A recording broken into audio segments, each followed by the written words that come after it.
మా అత్త గురించి చెప్పాలంటే చాలా ప్రేమ కలిగింది.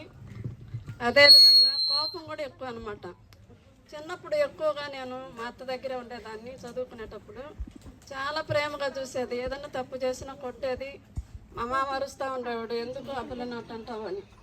కానీ దేవుడు అంత ప్రేమగా చూసిన మా అత్తని తొందరలోనే తీసుకెళ్తాడని మేము అనుకోలేదు.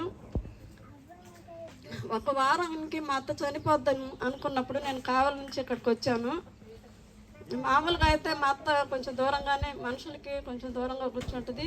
ఇద్దరం ఒకే మంచం మీద మాట్లాడుకుంటూ పండుకొని నిద్రపోయాము ఎండలో. మామ అప్పుడు ఏంది ఎండలో ఇద్దరు పండుకున్నారంటే, లేదులే మామ అని చెప్పాను. నాతో మాట్లాడింది కావిలి విషయాలు అవన్నీ మాట్లాడినప్పుడు చాలా వెళ్ళిన ఒక వారానికే అత్త చనిపోయిందని తెలిసింది. నేను కావల్లో ఉంటాను. నేను దేవసహాయం చిన్న కూతుర్ని, కాంతమ్మ దేవసహాయం చిన్న కూతుర్ని. నా పేరు సావిత్రి. చిన్నప్పుడు మా అత్త ఆదికాండం నుంచి యేసేపు చరిత్ర గురించి ఒక నాటకం నేర్పించేదనమాట. ఒక 4 నెలలు 5 నెలలు పండగ ఉందనగానే నేర్పించింది.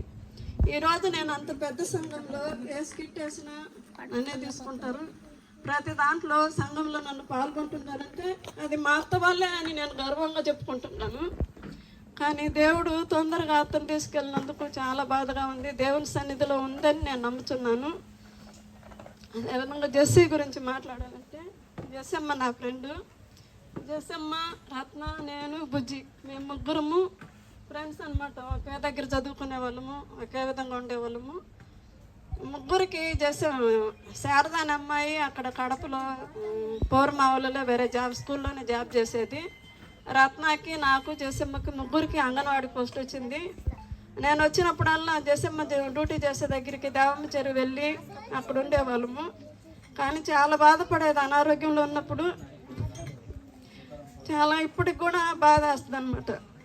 సేమ్ అదే టైం జెస్సమ్మకు బాగలేనప్పుడు కూడా నేను ఒక వారం తర్వాత జెస్సమ్మను వదిలి వెళ్ళిన వారానికి చనిపోయిందని వచ్చింది. చాలా బాధ వేసింది. కానీ ఇద్దరు దేవుని సన్నిధిలో మనము చనిపోయారని మనం అనుకుంటున్నాం, కానీ వాళ్ళు సమాధిలో నిద్రిస్తున్నారు. ఏదో ఒక రోజు లేస్తారు. నేను కూడా వాళ్ళని చూస్తాననే నమ్మకంతో, నిరీక్షణ కలిగి ఎదురు చూస్తున్నాను. కుటుంబ సభ్యులకు అనునిత్యము వాళ్ళిద్దరూ వెంటుండి ముందుకు నడిపిస్తున్నందుకు దేవదేవునికి వందనాలు చెల్లిస్తూ, మామకి కావాల్సిన ధైర్యాన్ని, ఆరోగ్యానికి ఇచ్చినందుకు వందనాలు చెల్లించుకుంటున్నాను. చాలా సంతోషం. అందరూ కళ్ళు మూసుకుందాం. ఈ సమయంలో వాక్యాన్ని వినబోతున్నా. మన మధ్యలో ఉన్న ఆశ్రమ్ గారు ఉన్నారు, జ్యోతక్ గారు. మీరు శోభక్క వెనకాల ఉన్నారు. ఆశ్రమ్ గారు వాక్యం కొరకు ప్రార్థన చేద్దాం.